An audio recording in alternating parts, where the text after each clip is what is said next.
In this video, we'll be shooting a panorama at San Francisco International Airport and talking about some of the other panoramas I've taken. I'll explain why I use EOS utility for critical focusing on a monitor between each shot and my panoramas. As you can imagine, we had a great time shooting at San Francisco International and have lots of stories to tell. Going through security with over a dozen cases of equipment did not endear us with people trying to board airplanes. We got lots of confused and interested looks from all of the passengers at the terminal as we were shooting the panorama, in addition to the people stopping to take pictures of what we were shooting just in case. First, I'd like to talk about why I find EOS utility so valuable when shooting panoramas. I'll do this as we're showing you some of the setup footage at the airport. When shooting panoramas, most people stop down to the smallest aperture possible, usually at f/22 or greater to carry depth of field. This results in high-resolution photos that are just not as sharp as they could be because of diffraction. Diffraction is simply a loss of sharpness that's caused when light interacts with an obstacle in its path. Light unobstructed travels in a straight line, but it can also bend as it passes through or around objects.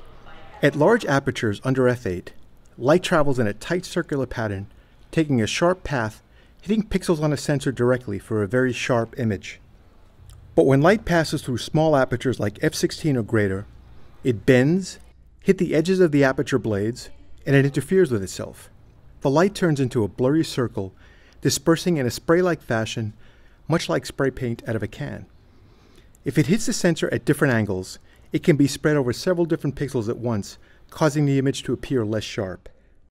Shooting at large apertures can also cause a problem. It can cause a depth of field problem, so critical focus is imperative, especially when making very large prints. EOS utility gives me the ability to focus with great accuracy between each shot on a large monitor. While I can shoot a panorama by moving the camera manually across and up and down the scene to take my shots, for this demonstration I'll be using a Gigapan Epic Pro for an automated and very accurate result. As we arrived on set, we noticed a massive window which made up the whole left wall of the area we were shooting in, from floor to ceiling on my left. So we use it as our light source. As we started to set up, the sky was overcast, which gave us a beautiful soft light.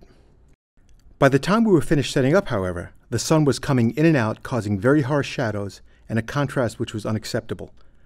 So we had to time our shots between the sun going in and out of the clouds, which caused a problem with the time constraints and the tight security we had to work with. We also encountered another major problem we didn't anticipate. I wanted to shoot at ISO 100 like I normally do for maximum resolution on panoramas, which would have meant an exposure of about 1 second. But in viewing the images at 200% through EOS utility, I noticed something I didn't pick up on the camera LCD or at 100% in EOS utility. We were on a suspension floor, which apparently causes a great deal of movement and shaking from people walking, at least to the camera. As you can see at the window at 100%, directly beneath the 200% window, there appears to be no movement. Had I not used the 200% zoom view, I would have shot this as I originally intended at ISO 100 and about a 1 second exposure, and I would have gone home with images that would have been completely unusable. EOS utility saved me big time on this shoot. This shaking resulted in me having to bump my ISO up to 1600 to get a shutter speed fast enough to eliminate the shaking. Next, I'll set up the Gigapan for shooting. This is not a tutorial for using Gigapan, so you'll have to go to their website for more detailed instructions.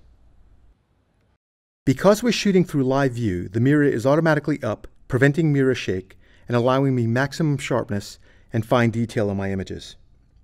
Next, I'll set my exposure, which I arrived at by using the live histogram, and I set a white balance from the white wall since I can't get close enough to put a grade card or color checker close to the saxophones.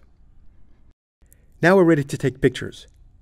Hit Start Panorama to move to the first top left position, and then I'll move to the bottom right hand corner of the shot where the last shot will be.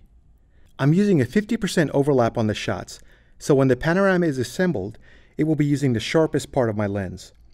Then I'll focus and shoot and just repeat the process until I'm finished. Once finished, the images will be processed in 16-bit in DPP and assembled in Auto Gigapana for the final panorama. So when all was said and done, after all the time pressure and shaking problems we had to work with, I was very pleased with the result. I think we got a pretty awesome shot. Here are some other examples of panoramas I've done using the same techniques. For this panorama of the San Francisco skyline, I was able to achieve critical focus all the way through the image with my camera set at f8.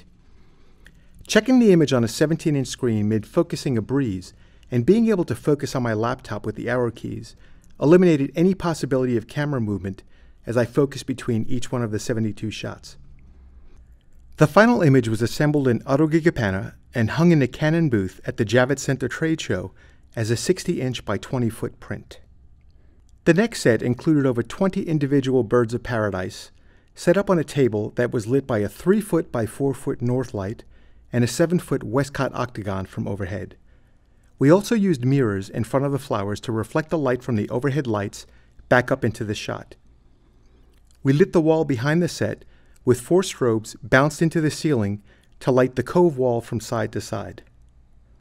The leaves panorama was shot in studio and lit only by the overhead lights bounced into the ceiling.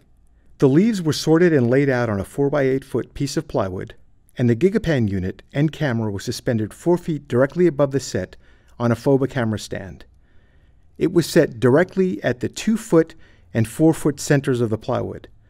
Focusing without EOS utility on a large monitor behind the camera would have been very difficult. I would have had to build a scaffolding setup to be over the set and the back of the camera to focus and not interfere with the lighting. EOS utility made composition and focus extremely easy. You can see the incredible detail in the leaves on this close-up view of the shot that was hung as a 60-inch by 15-foot print in the Canon booth at the Photo East trade show in New York.